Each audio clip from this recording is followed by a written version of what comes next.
옥에 갇혀있는 바울이 지금 옥 밖에 자유한 빌립보 성도들을 오히려 염려하면서 위로하고 권면하고 있다는 것입니다. 그러면서 이런 빌립보 서신은 무엇입니까? 기쁨의 서신입니다. 기뻐하라. 내가 다시 말하노니 너희는 기뻐하라. 아멘. 여러분, 옥에 갇혀있는 참혹한 현실과 처지 속에 있는 사람이 어떻게 기쁨을 누릴 수 있었겠습니까?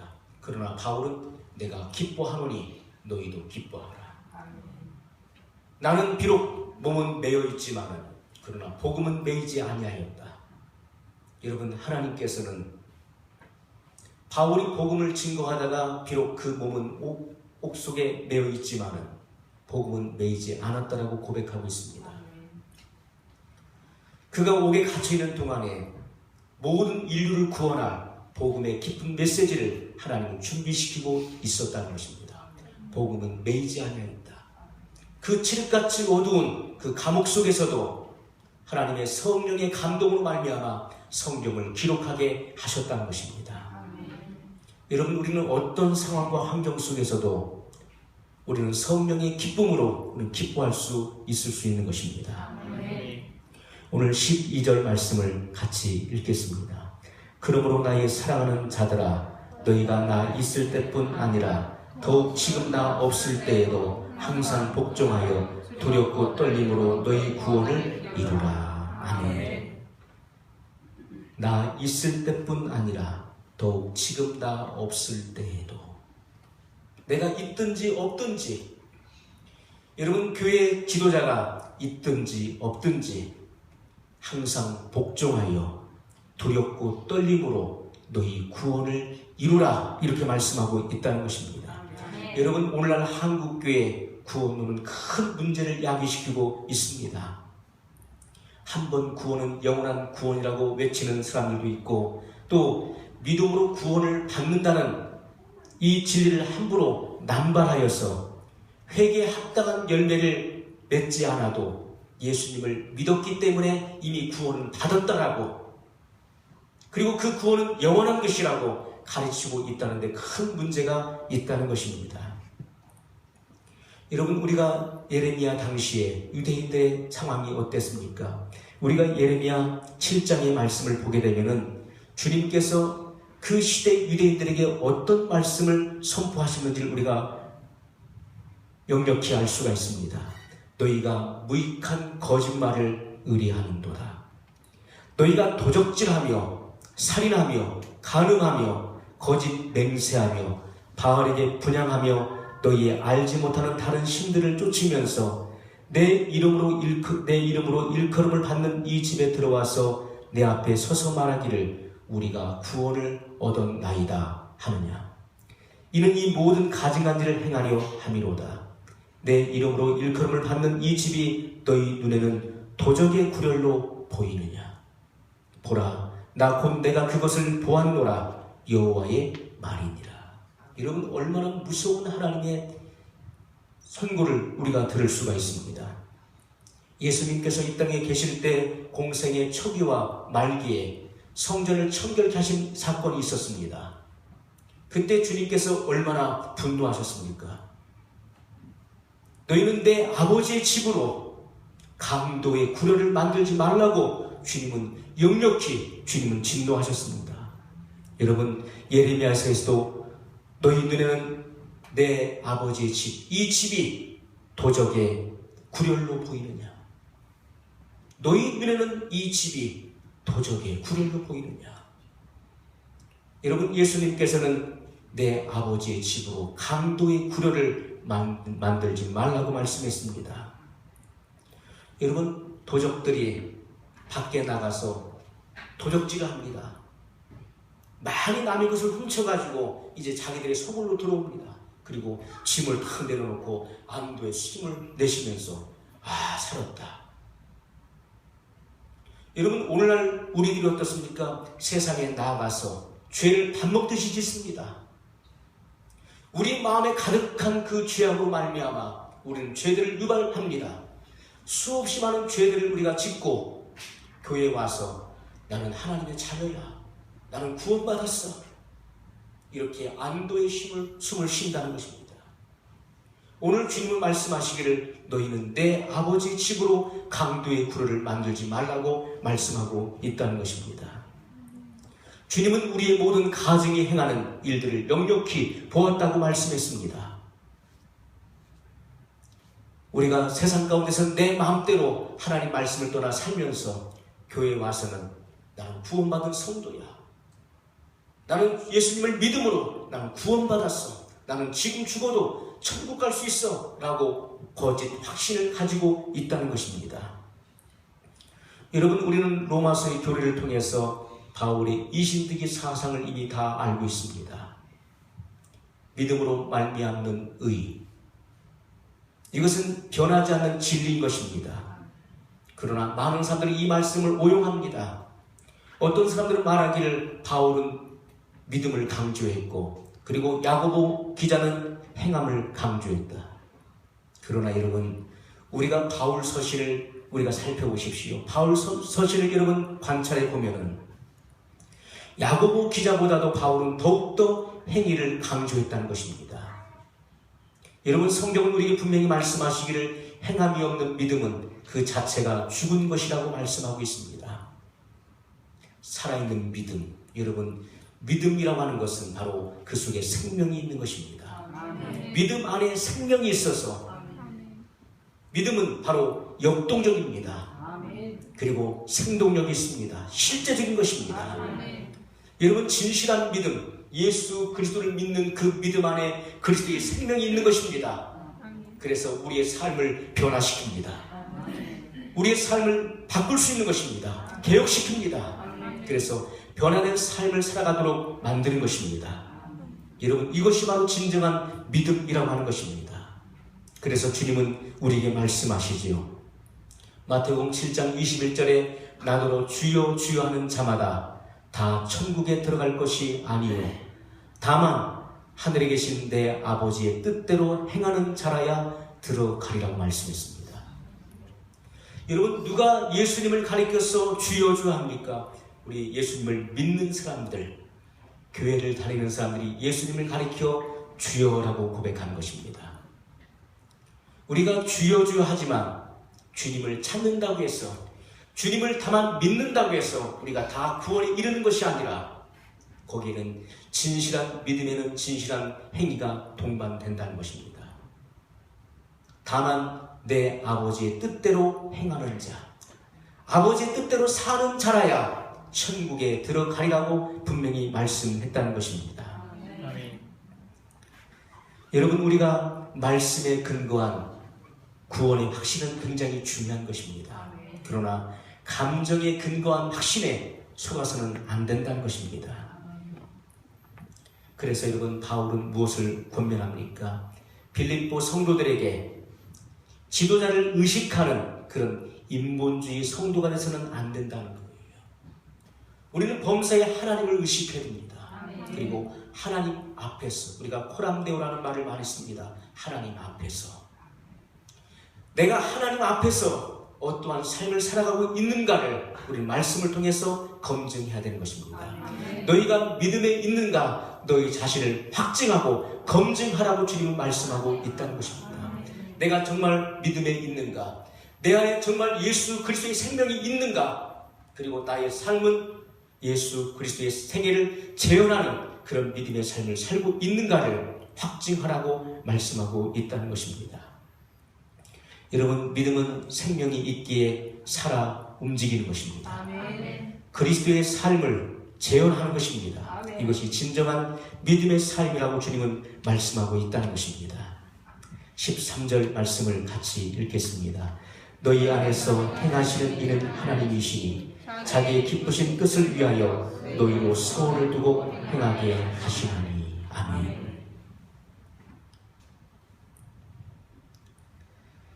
여러분, 우리가 갖고 있는 소원 중에는 하나님이 공급해 주신 소원도 있고, 또 나 스스로 품고 있는 나 스스로의 소원도 있다는 사실을 알아야 되는 것입니다. 많은 사람들이 나 스스로 품고 있는 이 소원을 마치 하나님이 주신 소원으로 착각하는 경우가 많이 있다는 것입니다. 근데 성경은 우리에게 분명히 말씀하고 있어요. 너희 안에서 행하시는 이, 너희 안에서 역사하시는 이가 바로 하나님이시다. 성령 하나님께서 우리 안에 내주하시는 목적을 분명히 말씀하고 있습니다. 하나님의 기쁘신 뜻을 위하여, 자기의 기쁘신 뜻을 위하여 너희로 소원을 두고 행하게 하신다고 말씀하고 있어요. 여러분, 성령님께서 우리 안에 내주하시는 이유를 우리는 분명히 알 수가 있습니다. 나의 영달을 위해서, 내가 세상의 축복을 받기 위해 내 안에 찾아오신 분이 아니시라는 것입니다. 성령님께서 우리 안에 찾아오신 목적은 바로 하나님의 기쁘신 뜻을 이루시기 위해서 우리 안에 내주하여 계신다는 것입니다. 아멘. 그러나 하나님의 뜻이 무엇입니까? 하나님의 그 기쁘신 뜻을 성취하기 위해서 너희로 소원을 공급해 주신다고 말씀하고 있는데, 여러분, 하나님의 기쁘신 뜻은 첫 번째로 성도의 궁극적 구원에 있다는 것입니다. 저와 여러분이 점도 없고 흠이 없는 정결한 신부가 되어서 하나님 앞에 서는 것입니다. 아멘. 우리가 이 땅에 사는 동안에 죄 얼룩이 없어야 한다는 것입니다. 아멘. 죄와 상관없이 자기를 바라는 자들에게 주께서 두 번째 자기를 나타내시라 말씀했던 것처럼 아멘. 죄 얼룩이 없는 거룩하고 정결한 신부, 결점이 없는 신부들이 되어서 하나님 앞에 온전히 서기를 원하시는 것, 그것이 하나님의 기쁘신 뜻인 것을 우리에게 분명히 말씀하고 있다는 것입니다. 아멘. 여러분, 오늘 우리는 내가 품고 있는 이 소원, 이 바로 하나님이 주신 소원인지를 우리는 점검해 봐야 될 것입니다. 아멘. 나 스스로 품고 있는 뜻인지, 아니면 하나님께서 내 안에 공급하신 성령의 뜻인지를 우리는 분별해야 될 것입니다. 말씀을 통해서 하나님의 뜻이 무엇인가를 우리는 깨달아야 돼요. 하나님의 뜻은 성도의 온전한 구원, 궁극적 구원의 목적을 두고 있다는 사실을 알아야 될 것입니다. 아멘. 여러분, 두 번째 하나님의 뜻이 무엇입니까? 하나님의 뜻은 바로 성도들이 세상 가운데서 빛으로 나타나지는 것입니다. 오늘 15절 말씀을 같이 읽겠습니다.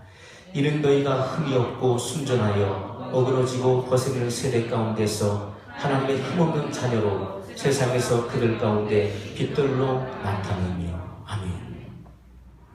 여러분, 하나님의 뜻이 무엇입니까? 어그러지고 거스르는 세대 가운데서, 이 음란하고 폐역한 세대, 완고한 세대 가운데서 우리가 해야 될 일이 무엇입니까? 바로 어두운 세상에서 빛으로 나타나는 것, 그리고 빛된 삶을 살아가는 것이라고 분명히 말씀하고 있다는 것입니다. 우리가 마태복음 5장에 보면은 예수님께서 그의 제자들에게 뭐라고 말씀하십니까? 너희는 세상의 소금이니, 너희는 세상의 빛이다. 산 위에 있는 동네가 숨기지 못할 것이다. 너희의 착한 행실을 모든 사람들에게 비추어 살아계신 하나님께 영광을 돌리게 하라고 말씀하셨어요. 그리고 이 빛은 먼저 집안 모든 사람에게 비친다고 말씀했던 것입니다. 아멘. 여러분, 이 말씀을 듣고 있었던 서기관과 바리새인들, 주님을 거스리고 거역하는 유대인들이 그 말씀을 들었을 때 기가 막힌 일이었습니다. 아니, 저 사람들이, 갈릴리 출신들이 세상의 빛이라고? 이런 말도 안 되는 소리였죠. 어떻게 갈릴리에 무식하고 미련한 사람들이 어떻게 세상을 밝히는 그런 빛이 될 수 있다는 말입니까? 그들의 머리로서는 도저히 이해할 수 없고 납득할 수 없는 일이었다는 말씀이었다는 것입니다. 아니, 이 동네의 빛도 아니고 인천시의 빛도 아니에요. 주님은 너희는 세상의 빛이니, 이렇게 말씀했습니다. 아멘. 오늘 주님은 우리에게 말씀하시기를 너희는 세상의 빛이라. 아멘. 산 위에 있는 동네가 숨기지 못할 것이다.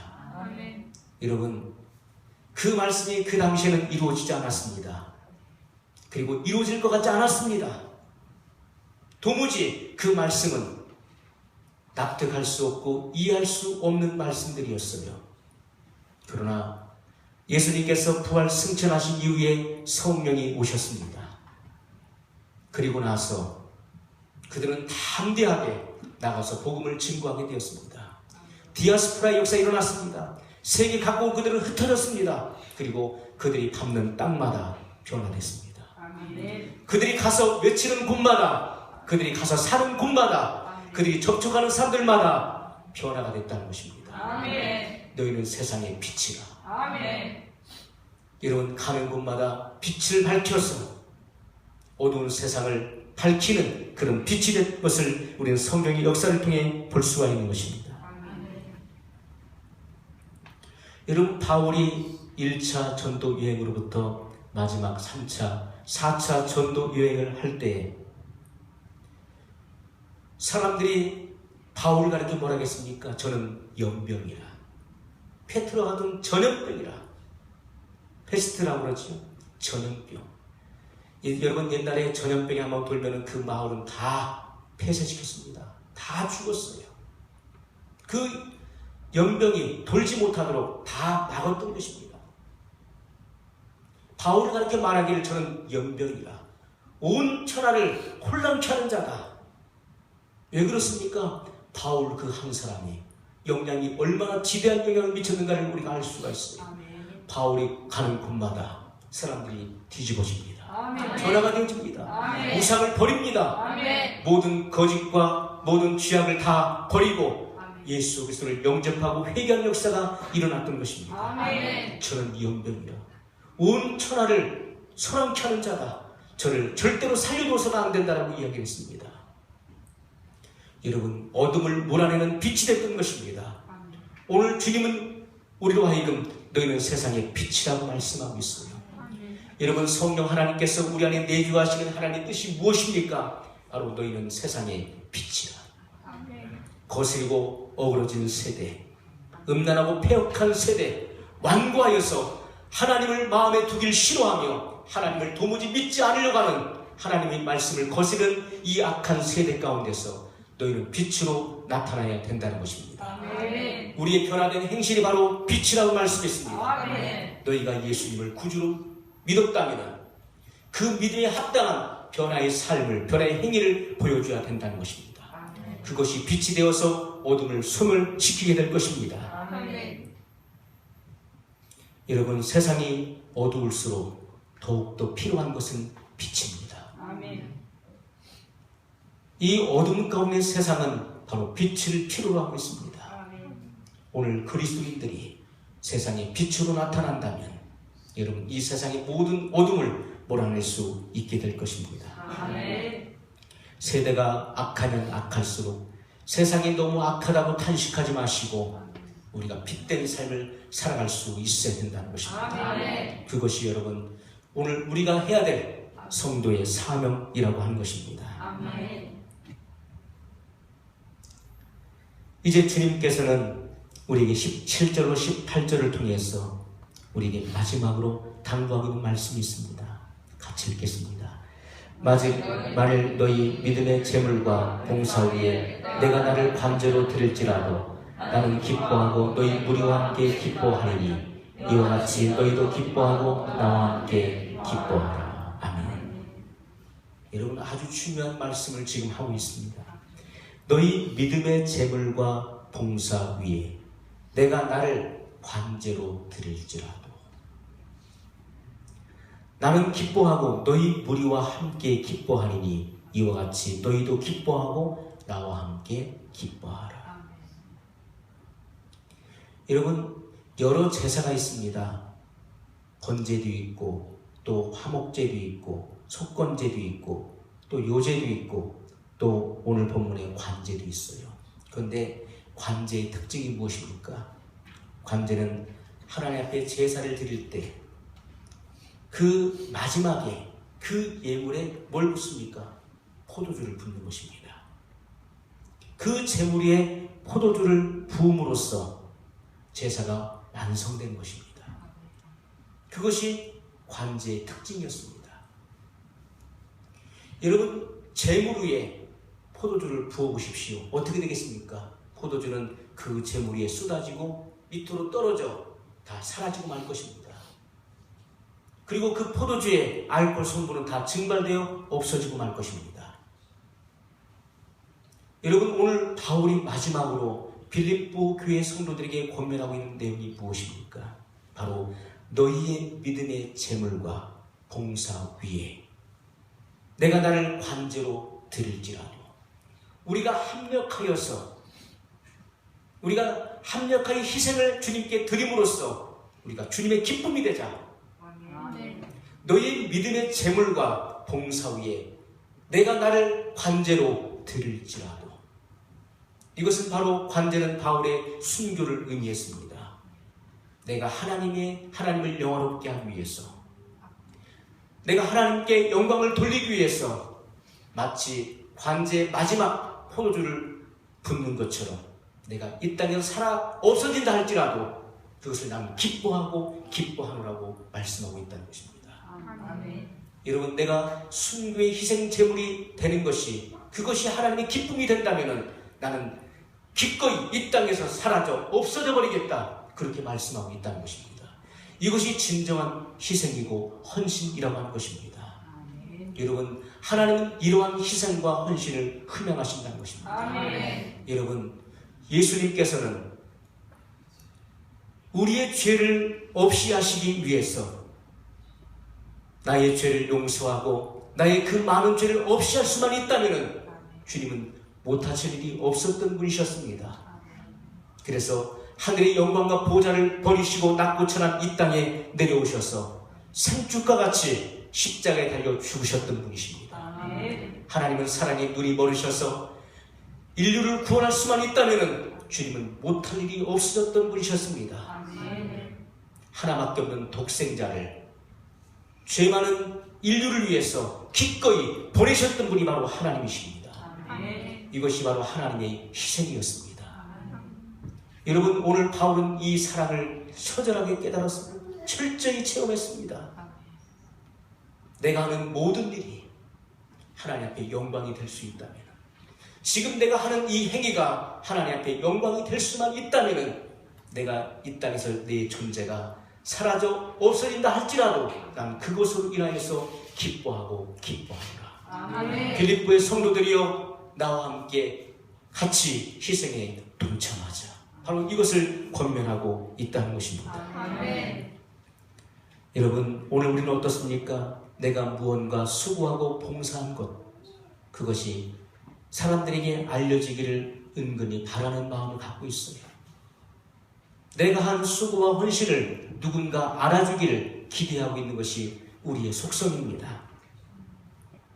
그러나 바울은 어떻습니까? 관제에 사용되는 포도주와 같이 순교의 제물로 완전히 사라져 없어진다 할지라도 나는 기뻐한다.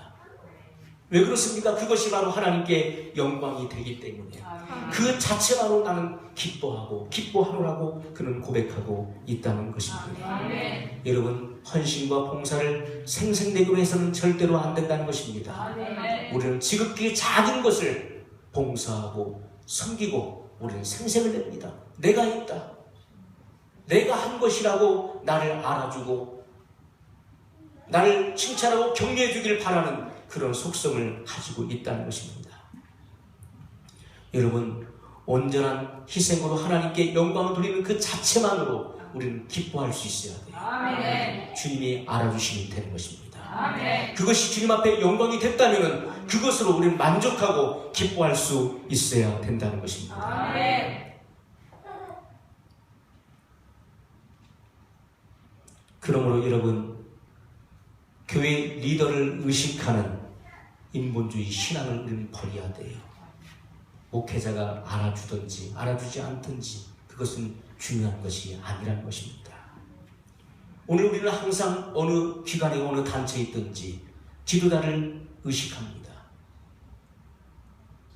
지도자가 나를 알아주기를 바라는 거예요. 그러나 바울은 분명히 말합니다.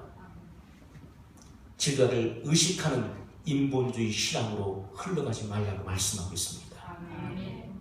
리더가 보던 보지 않던, 리더가 있건 없건 하나님의 기쁘신 뜻, 성도의 궁극적인 구원에 이르도록 하나님을 기쁘시게 하는 삶을 살라고 분명하게 말씀하고 있다는 것입니다. 아멘. 여러분, 한 번 믿으면 영원한 구원, 또 한 번 믿음으로 말미암아 그 구원은 사라지지 않는다는, 여러분, 이런 잘못된 구원관에 속아서는 안 된다는 것입니다. 주님께서는 세례 요한을 통해서 도끼가 이미 나무 뿌리에 놓였으니 그러므로 회개에 합당한 열매를 맺으라.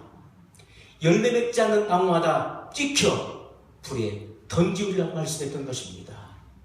여러분, 주님은 우리에게 아름다운 신앙의 열매를 요청하고 있다는 것입니다. 우리가 주님을 진정 믿는다면 그 진실한 믿음 속에는 생명이 있어서 아름다운 신앙의 열매를 결과한다는 것입니다. 그러므로 우리의 변화된 삶의 모습을 보여줘야 돼요. 주님의 제자들이 어떻게 했습니까? 그들은 삶으로 보여줬습니다. 그들의 변화된 행위를 보여주었어요. 빛된 삶의 모습을 모든 사람들에게 보여줬습니다. 그리고 하나님의 말씀을 증거했습니다. 그럴 때 세상은 변화됐다는 것입니다. 오늘 우리는 그리스도를 알지 못하는 사람들, 말로만 우리가 선포할 것이 아니라 예수를 믿는 그 믿음을, 우리가 외치는 이 믿음을 우리의 삶을 통해서 보여줘야 된다는 것입니다. 이것이 진정한 믿음이며 바로 하나님의 살아계신 증거인 것을 우리의 삶을 통해서 나타내야 된다는 것입니다. 그리고 나서 우리가 증거할 때 세상은, 여러분, 구원을 얻게 될 것입니다. 예수님을 알지 못하는 사람들이 이 복음의 메시지를 듣고 깨어지고 부서지는 역사가 일어나게 될 것입니다. 오늘 우리의 삶을 돌아보면서 주님 앞에 기도하는 시간을 갖겠습니다.